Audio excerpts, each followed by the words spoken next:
the toll-like receptors that are there in the macrophage, they get engaged, and the macrophage becomes activated. The pathogen is taken in, processed, and presented to the T cells here, naive T cells, through the MHC TCR interaction and the co-stimulatory signals, and then the effector T cell function comes into being. So we know all about this.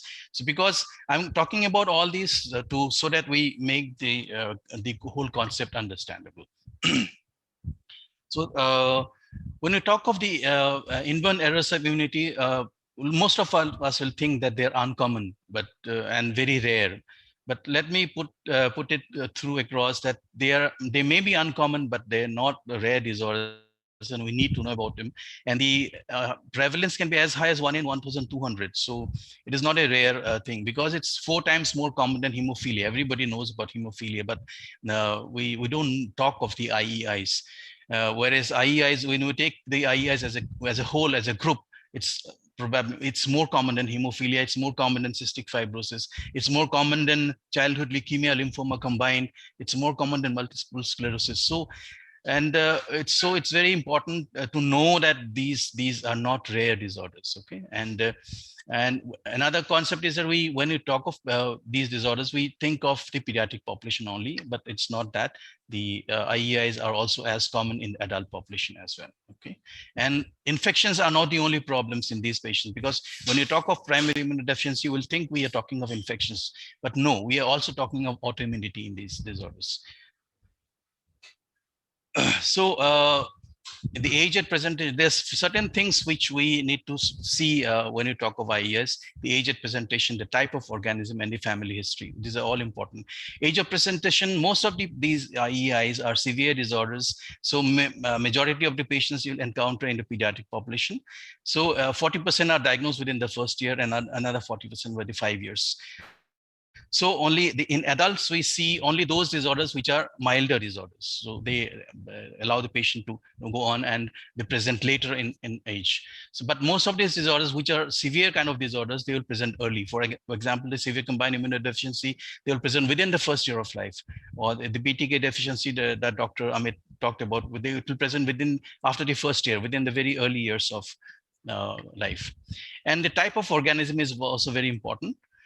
But in B cell disorders, it's very important to understand that the B cell disorders or antibody defects, they do not present in the first year of life, because they are protected by the maternal antibodies within the first year. When the maternal antibodies wane off, then these patients start presenting. So all the B cell disorders, the Bruton's tyrosine kinase, the BTK, or the X-linked gamma globulinemia that Amit talked about, these patients will present after the first year, after the maternal antibodies are waned off. So this concept is very important when we are talking of the age of presentation. Okay. So let's go through this diagram a little bit. We have these two components. We have the non-specific immunity or the innate immunity. We have the specific immunity or the adaptive immunity.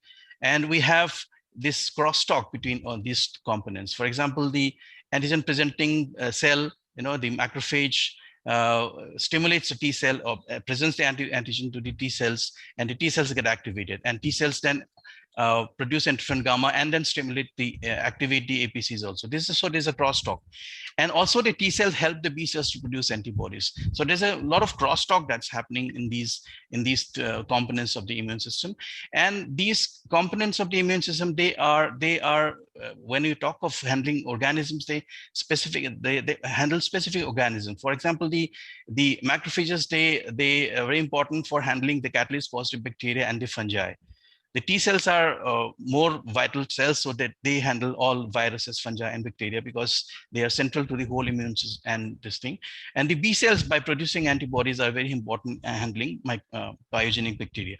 So when these components go wrong, the pathogens that come up are also very characteristics. And just by looking at the kind of pathogen that is causing the infections, we can make a guess of which component of the immune system is gone wrong. For example, in the phagocytic defect, it's all catalyst positive bacteria that are the pathogens, along with staphylococci, but very odd organisms, like if the culture grows Serratia or the Klebsiella or Cepacia. So these kind of organisms are very common in phagocytic defects, and also some fungi like aspergillosis. Sorry.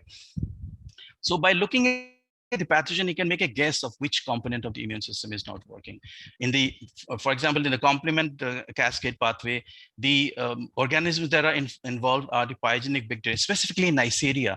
Neisseria. If you see a patient with Neisseria meningitis, we should think of complement defect. So it's so specific. So complement defect, late complement defects patients will present with Neisseria meningitis, which is very important. Specific immunity, T cells, when there's a T cells, of course, the T cells are central to the whole immunity. So when the T cells are just similar to an HIV patient, when the T cells are not there, patient will present with a lot of viral infections, bacterial infections, fungi, and almost everything. So T cells are central. So when the wide spectrum of infections are happening, then we can think, and the presentation is very, very early, we think of a T cell defect. And when it's a B cell defect, we can again, it's the Staphylococcus and the bacteria which are important. So when you talk of B cell defects, it's against the pyogenic bacteria that's important.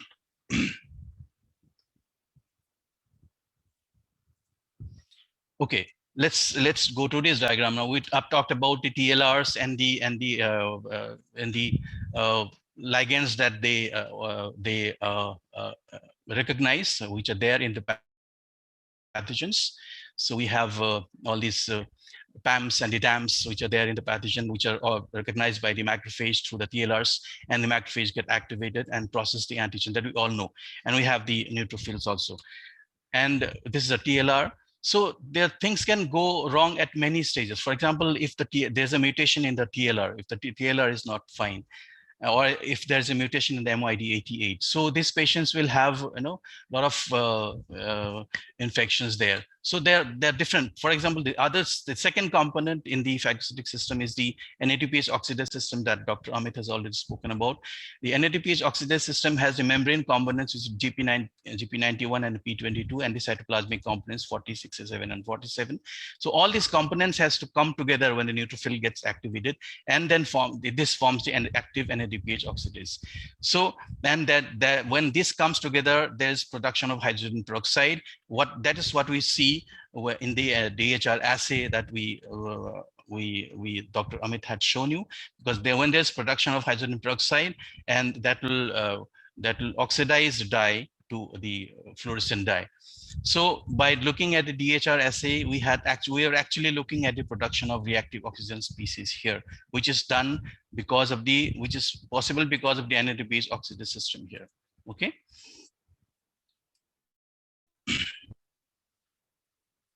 Just a minute. Okay. So there are these components, and there can be defects in all these components which results in CGD. There's also another component here, which is the IL-12 interferon gamma axis between the T cell and the macrophage. The macrophage produces IL-12.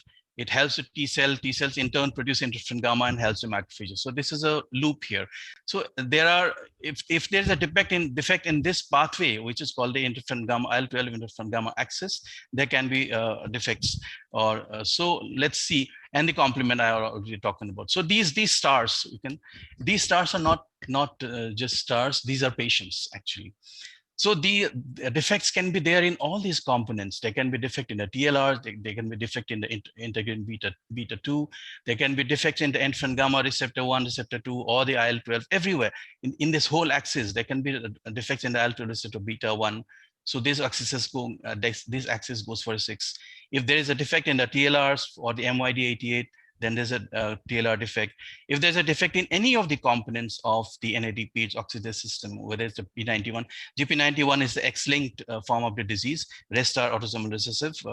So if we have a defect in any of these components, we have a disease. So in the MYD88, patients present with severe early pyogenic infections and TLR9, TLR3 and UNC9 3B defects. Patients these patients have only herpes simplex virus encephalitis. Rest of the pathogens they will handle absolutely fine, but the TLR3 defect patients, they cannot handle herpes simplex. So these patients it becomes a single pathogen that is causing a disease. Otherwise, if this patient is not exposed to herpes simplex, he'll be fine throughout his life. But if the patient with TLR3 is exposed to herpes simplex, and then he has a disease. So it just boils down to a single gene defect and a single pathogen. So that's specific our immune system is. So if we have a defect in this pathway, the NADPH oxidase, we have chronic granulomatous disease. Dr. Amit has already shown you cases. And if we have a defect in the IL-12 interferon gamma axis, we have the Mendelian susceptibility to mycobacterial disease, because this pathway is very important for handling mycobacteria and other intercellular pathogens. So if we have a defect in either in the IL-12 or the interferon gamma or their receptors, we have a susceptibility to environmental mycobacteria, atypical mycobacteria, and salmonella. So these patients are susceptible to a lot of intracellular pathogens, because this pathway is important for handling intracellular pathogens. So it's that simple. So normal immunology actually directly, you can interpret in the bedside. So that is how the DHR assay, Dr. Amit had talked about the DHR assay, where when there's production of hydrogen peroxide there in that NADPH oxidase system, there's oxidation of the dye, and we can see the shift. So you can use flow cytometry to see the activity of the respiratory burst. We're just looking at the respiratory burst. We're not looking at any of the proteins. Just remember, the DHR assay is just telling you that there's a normal respiratory burst and there's production of hydrogen peroxide. That's all the DHR assay tells you. But if that system is not working, there's less production or no production of hydrogen peroxide, this oxidation of dye is not happening, so there's no shift there. A patient will not, if they're the X-linked patient, there'll be no shift in the DHR peak. Okay. So this case studies I won't go through. This is the DHR assay, which Dr. Amit had already shown. The normal control, there's a right shift you can see, and then the patient, there's hardly any shift there, and a very small population there. And you can also look at the individual components of the DHR, for example, the B550 or the GP91 FOX. You can do a flow cytometry for that particular component and show that particular component of the NADPH oxidase system is reduced. So we have looked at the MFI here. I can see that the strain index is low in this patient. Okay, you can see that. So you can then, after you detect that, you can go to a genetic analysis and show the genetic defect. This is a family here. You can see this is the normal control. This is normal control. You can see after stimulation, there's a shift. Okay. And there's the patient where there's no shift. You can see there's no shift at all. This is the mother. So you can see a carrier. Mother is an X-linked carrier. So mother will have 2 peaks here and the father is normal. So if you look at the entire family, then you can make out, okay, this is an X-linked disease. The child is affected. The mother is a carrier. The father is normal. So if you look at the entire family, the things become much more clear, and you can go for a genetic analysis after that. Okay, you can do for the different components. We had done the DHR, then you can go ahead and do the GP91 FOX or P20 FOX. The antibodies, actually, we don't have an antibody for the 91 or the 22 individually. It's a combined kind of antibody. So you can look at this component. This is the membrane component and the cytoplasmic components, P47 and P67. You can do flow cytometry for specifically these components. This is for a leukocyte adhesion defect, where there's a defect in the integrin beta 2. You can see that if you stimulate for integrin beta 2 or the CD18, you can see that there is no shift in the patient. So this is again a patient of leukocyte adhesion defect type 1. By looking at the CD18, you can diagnose these patients. Leukocyte adhesion defect will present with these large ulcers, just because the neutrophils are unable to, migrate in